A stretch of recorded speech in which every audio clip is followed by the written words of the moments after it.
So we're gonna quickly look at, should you start blogging on Blogger or WordPress, okay? So here are basically I have noted down the advantages of Blogger, using a Blogger for blogging and using WordPress for blogging, okay? So I'm gonna list and explain it real quick. So first we'll look at the Blogger. We have pros, okay? You can look at here.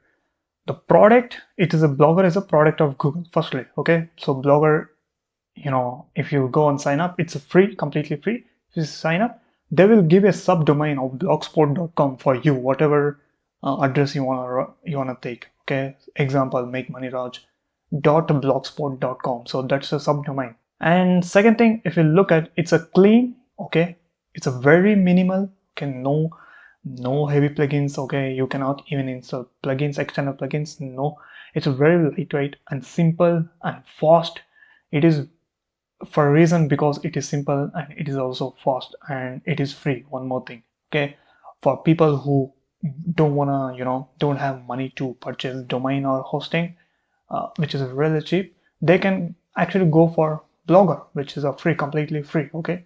And you will even have a few themes, okay. These themes are limited on Blogger, but you can externally upload a theme by getting paid themes or anything. Like, you will have an upload option, okay. I'm going to show you in the video.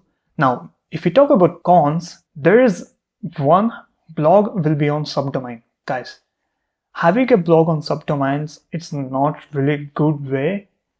I mean, people don't care whether you have domain on main domain or subdomain, but I probably wouldn't find attractive to have domain on subdomain. But and second thing is, they can't install plugins, okay. Whatever rank math plugins, SEO plugins we use on WordPress, you cannot install them on Blogger because there's no option for plugins. And third thing, if you look at, board is not friendly for writing. So whatever you write, right, let me show you. So whatever this board we have here, this is not friendly, guys, okay, compared to WordPress have customized, you can if I input slash, it's going to give me auto suggestions and everything. So this is not best way. There's no even spacing on indented space, something like that, okay. It's really, you can see here, okay, there's a headline beside the image. It's not good for writing for beginners, okay, but it's free, but it's not good. It doesn't offer much features. And talking about Blogger, you cannot create web stories, okay. So WordPress actually has a Google Web Stories plugin, but Blogger, it doesn't have. Again, coming to, you can't install, first of all, plugins. You cannot install web stories plugins, okay. So coming back to WordPress, the pros are everything, okay. It has no disadvantages or cons.